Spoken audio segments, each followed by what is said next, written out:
If you are talking to a mom right now that is feeling really disconnected from her body, they just feel overwhelmed, they don't know how to get started, what would be the next step for her? Pick one thing, one small little thing you can do for yourself today, and then build from there. Worked out at home with the kids. I would fill up jugs, like milk jugs with water and lift them or whatever it was. I was like, oh my gosh, I feel so much better. I don't have the random aches and pains. Like, why do people not know about this? How much time working out do moms actually need to be able to get the strength training benefits? We'll see benefits in as little as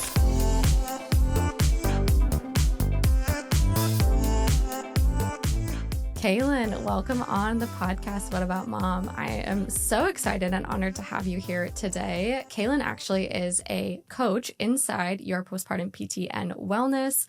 She has her master's in science. She's our strength and conditioning coach inside of our Pelvic Floor Restore and Strong Mom Era programs, and is also a certified nutrition coach for our mamas. So welcome, Kaylin. Thank you. I'm excited to be here. Me too. The thing I love about you and having you on our team too is that your journey to strength training, your journey to really exploring more into your own weightlifting journey, your fitness journey, actually started after you became a mom, right? Yeah, it did. Tell me a little bit more about that. What stirred that for you? What made you start into the journey of strength training after you became a mom? Because I know so many of our moms listening might have been very active before pregnancy, and then there might be a long bout where they weren't active, they weren't constantly strength training or whatever it might be. I would love to hear how you started that journey for yourself.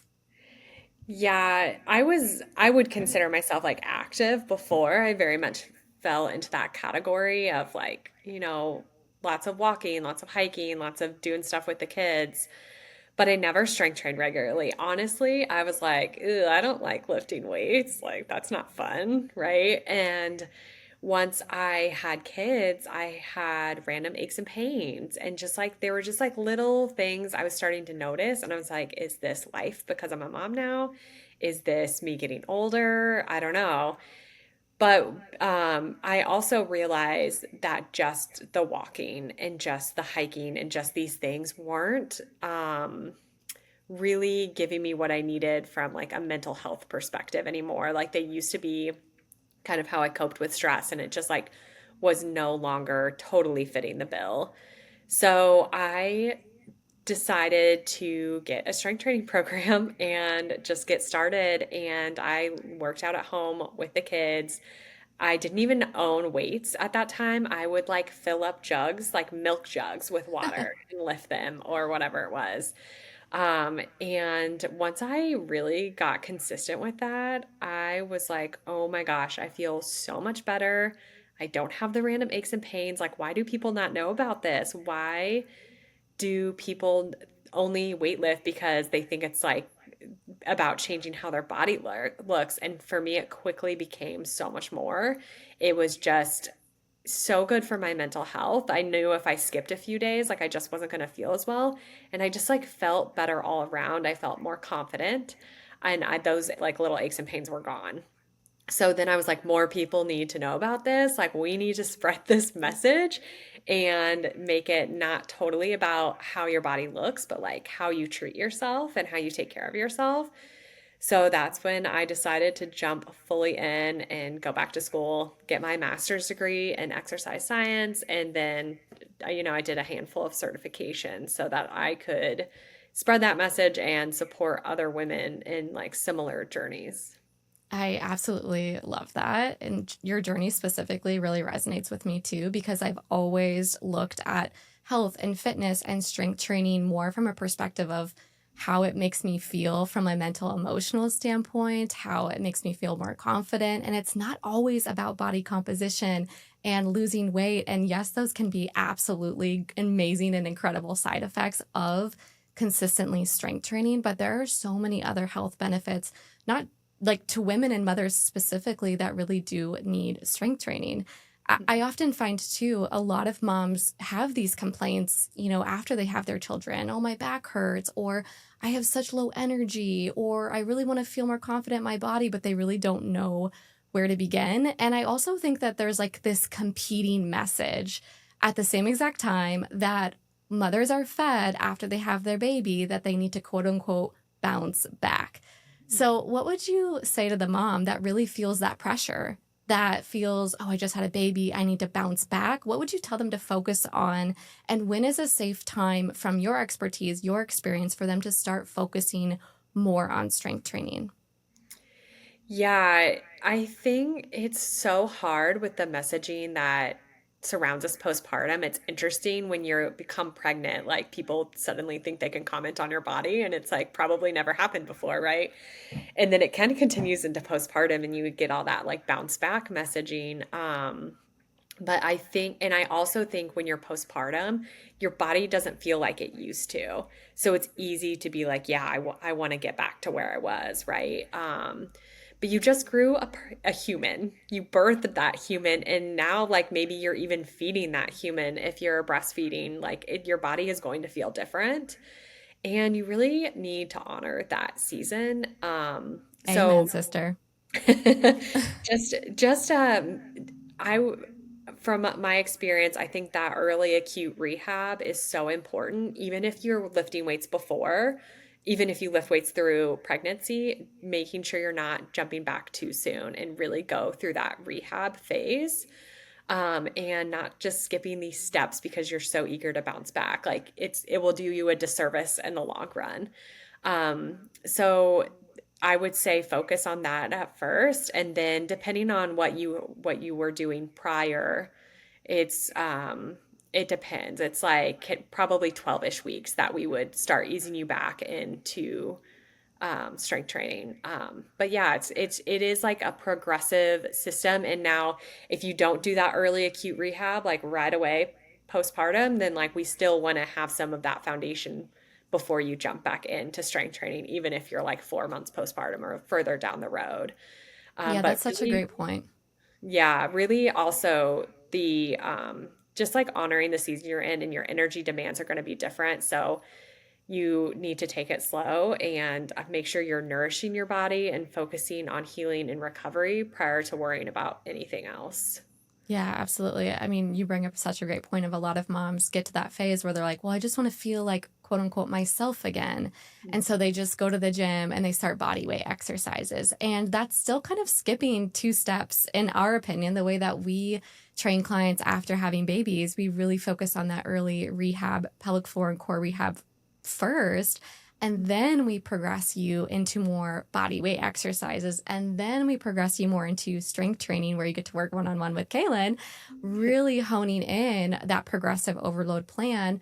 But the really beautiful thing about that is just even you as a certified nutritionist on our team, what we find too is nutrition can be started day zero postpartum. And I know you're even certified now in a postpartum nutrition, and I'll have more tools for our mamas. So strength training, yes, take it slow. We're kind of sharing the same message of early acute rehab and then more pelvic floor and core rehab focused, and then into body weight and then into progressive overload. What about nutrition? What can moms start doing right away from a nutritional aspect earlier on after they have their baby to make sure that they're nourishing their bodies well to set them up to be able to start exercising safely as well?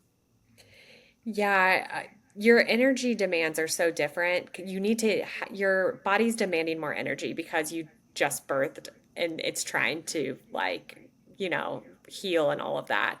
And if you're breastfeeding too, there's even a larger demand. So I think the most important thing early postpartum is make sure you're eating enough food. And, within that, you can prioritize protein. You can prioritize like getting lots of your fruits and veggies and things like that. But the biggest thing is making sure you're eating enough. And when you're early postpartum, that can be difficult because you are so overloaded with the demands of newborn. So trying to have that support in place would be really useful.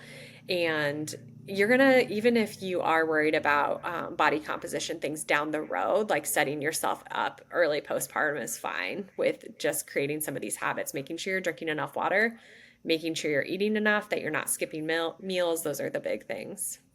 Yeah, perfect. And I think there's also this common myth that they're going to lose their breast milk supply if they start exercising.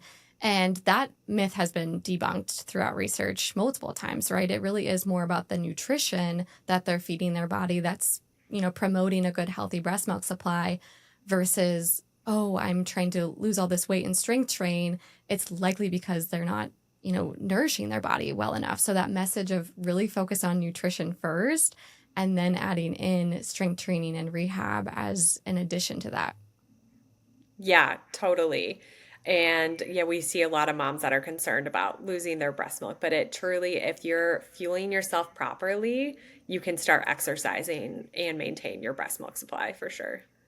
No, amazing. I want to pivot a little bit because if people don't know Kaylin is like an ultra adventurer. She's literally training right now for an ultra marathon. And the other, she's like, I'm going to come to Phoenix for a marathon. I was like, I'll be at the finish line cheering you on.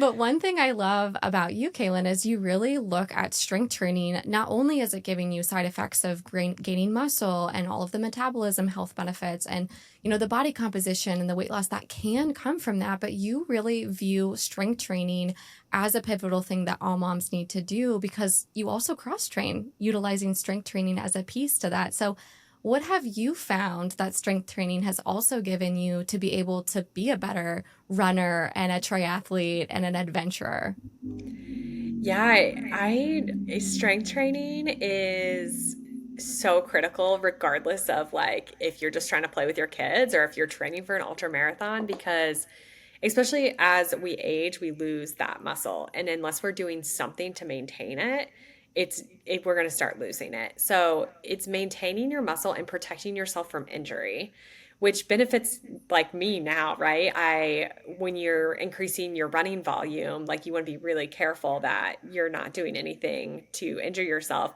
So strength training is super critical to make sure I'm maintaining everything that I don't get injured.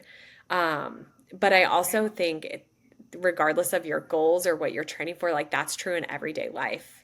As we get older, maybe our mobility isn't as good. If unless you're working on these things, it's really easy. It's like the use it or lose it, you know. You really have to continue to train and this is like the perfect time to start doing it too, is to strength train. And because as you get older, you're going to lose that muscle and your bone density can decrease. And strength training can protect you from a lot of those things. So it's for me, it's kind of like a mix of I want to support myself now and be able to like live this big life and this big adventurous life that I love and continue to do those things. But I also want to think about my future self and set myself up for the best that I can as I age. Which is a huge common theme here, in our company and my belief pattern too is as mothers, like it's so important to take care of our health and our well-being and our fitness because especially if we want to be in our children's lives for a long time and we want to be on and off the ground playing with them, we want to jump on trampolines with them, we want to chase them around at the park. That requires us because we're already up against a lot. We've already experienced pregnancy and then postpartum and pregnancy and postpartum. And that naturally puts our body through a lot more stress and a lot of decreased movement at times. So as women and as mothers, like we have to go almost above and beyond to really seek it out and start adding that into our rhythm and our routine so that we can maintain that strength so that we can keep up with our kids. So that generational pass down of, being able to play with our kids and be with our kids is so important to me and to you as well. Yeah, absolutely. And I think like strength training can be intimidating for a lot of women, but like you're already lifting your kids, you're carrying bags of groceries. Like there's so much you're doing in everyday life that translates exactly to strength training. So I think that's always our approach too, is like, let's make this really functional. Like you have to pick your 30-pound toddler up off the ground. So what can we do to better prepare your body for that and to be able to keep doing that as your kid grows? Yes, absolutely. Let's debunk that myth too, because I feel like a lot of women, especially, women over their 30s, or have been fed this belief that if they strength train, they're going to get bulky. And so it doesn't feel good to be bulky, or I don't want to strength train because I'm going to get masculine or I'm going to get bulky. Tell us more about what actually happens and how hard that would actually be. Yeah. Yeah, that's a great point. I think that we probably heard that when we were younger, right? And to actually put on the amount of muscle you would need to get bulky would be so hard. Like people try to do this and it is like takes a lot of dialed in nutrition and lifting in a certain way to really build that muscle. The general person that's like doing a general strength training program, it's actually going to make you leaner. And that toned look that everyone loves, like that's from strength training. That's not just from like going out and running a lot or walking a lot or whatever it is, like you get that look from strength training. So that has been like well proven that it's you're not going to get bulky. Like you would have to try very hard to get bulky from strength training. Yes, exactly. And like gone are the days where we're gonna do, 2 to 5 pound weights in 20 reps over and over and over again. That's not actually gonna get you the strength gains and that toned look that you're talking about too. So it really is like getting comfortable lifting a little heavier and doing a little bit less reps. So I know there's probably so many moms also thinking like, yeah, but I don't have time. I'm so busy. I'm taking care of the kids or I'm working.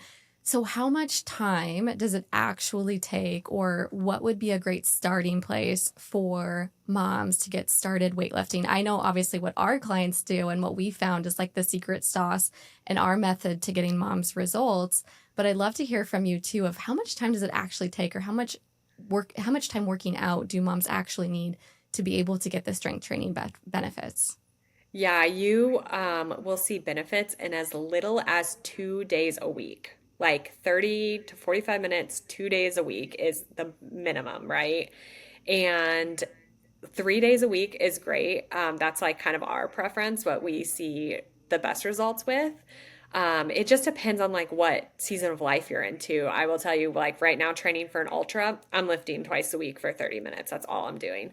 And you, unless you like really love lifting or have like very specific goals, which doesn't pertain to most people, you don't need to lift 5 days a week. So it really is it's really 3 days a week, 30-ish minutes, and that's all you need to really see some strength gains. Yeah, did you hear that, mamas? Like I think we have this like belief that we got to be in the gym for an hour every day if we want to get results, and it's just not true. Like if you have a dialed in program that's giving you exactly what you need 3 times a week, 30 minutes is more than enough. And majority of our moms, I mean, you can do workouts anywhere with strength training, right? But majority of our moms are actually working out from home. So they're not even traveling to the gym to have to do that session. Yeah, absolutely. And the other thing I want to say here too is that don't let the overwhelm of being like, I have to do all of these things keep you from doing anything at all. Even if you have 10 minutes 3 days a week, that is going to benefit you so much versus like, I just don't have time. I'm not going to do anything. I am so glad you said that because actually, where I was going to go next is I think what keeps most moms stuck is that feeling of like anxious overwhelm. Like there's never enough time. I'm so busy. And so they have this all or nothing mindset. Like I'm either going to be all in 3 to 5 times a week and doing my workouts and be super disciplined, or I just am not going to do anything. So would you speak more about that all or nothing mindset? That's actually like a perfectionist tendency as well. But I'd love for you to speak more about that all or nothing mindset and how you navigate that with our current clients, past clients, and maybe even future clients. Yeah, so the all or nothing mindset is tricky and you can definitely experience that whether that's in exercise or like other areas of your life. But I think like as far as like health goals, sometimes when we're like, I'm going on a health journey, I'm gonna do all these things, that's what we want to do. We want to like jump in and we want to do all of the things at once. And as moms, we're already so maxed out. So then, yeah, we do get overwhelmed and we're like, well, I can't do all of these things. So I'm just not going to do anything because unless I do all of the things, it's not going to make a difference. But in reality, those small things are what makes the biggest difference over time. So for instance, maybe on your list is like to, I don't know, increase your water intake, increase your protein, walk more, strength train, eat more vegetables. It's like it gets overwhelming so fast. So then you don't do any of those things. And then in 6 months from now, you're still like where you are today. But if you look at it from a different perspective and you're like, okay, I'm going to pick one thing, I'm going to increase my water. And then you're going to break it down further and you're going to think, I drink 3 cups of water a day now. So I'm going to drink 4 cups of water a day. And you do that for like a couple weeks and you're suddenly like, I did that. I did that. I set this goal and I accomplished it.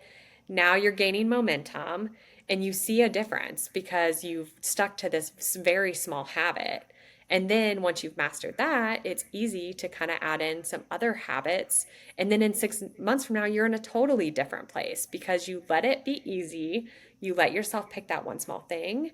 And then you kind of gained momentum and you gained that confidence that you can keep these promises to yourself. You can do something for yourself.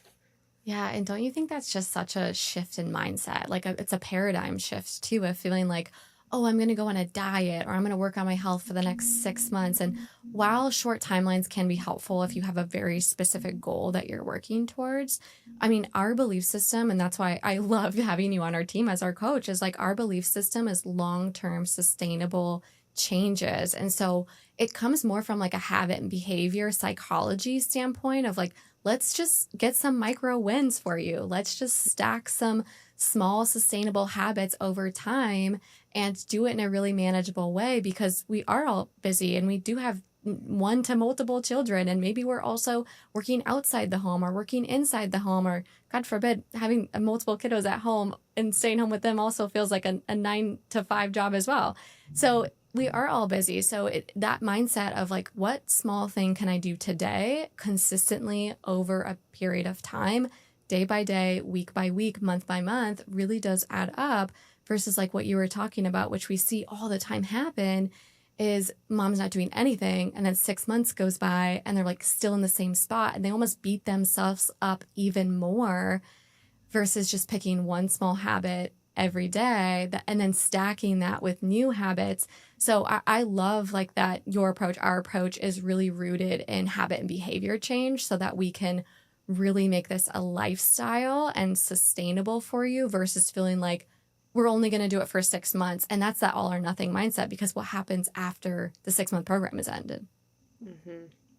Yeah, for sure.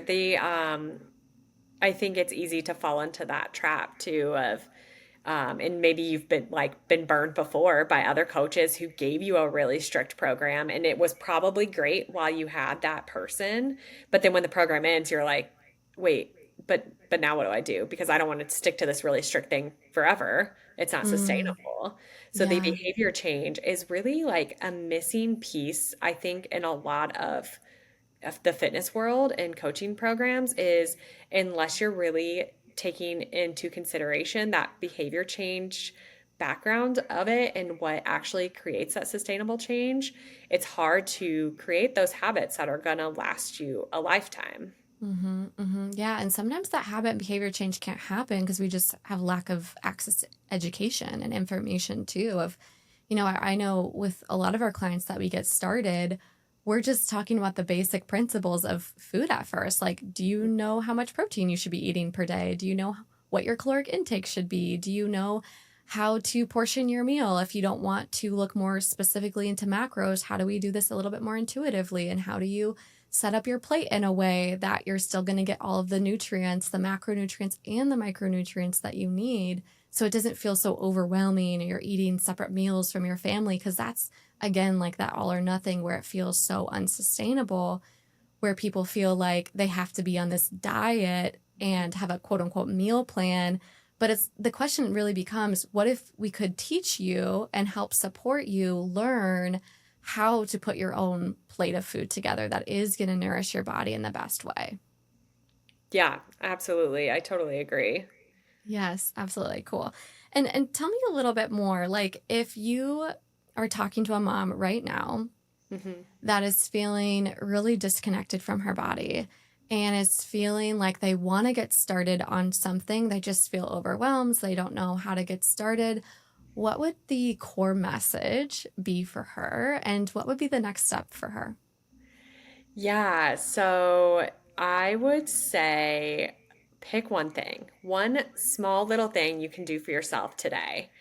something, I mean, it might even feel like silly or too small, like break it way down and just pick one little thing.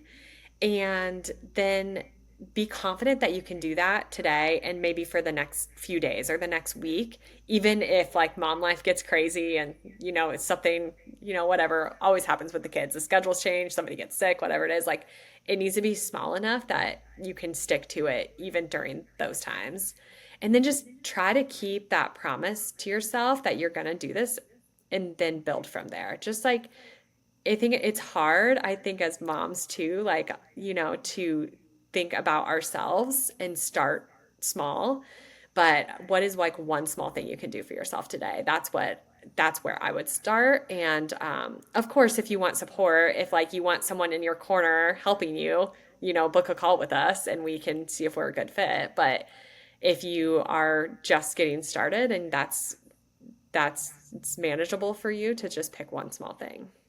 Yeah, I love how practical that is. Like you don't need us. You can just start with one thing. Just start drinking more water, maybe start going on more walks. And then when you feel that readiness to have more support and more accountability and really start putting things into action more, and your results just triple in speed when you do work with a coach one-on-one. So when you get to that point of feeling like you're ready to take that next step, and to be honest with you, no one's ever really ready. I always, when you're ready, but like you're never going to fully feel ready to really commit. But I think to your point of like starting small, but then also recognizing when you might need outside support.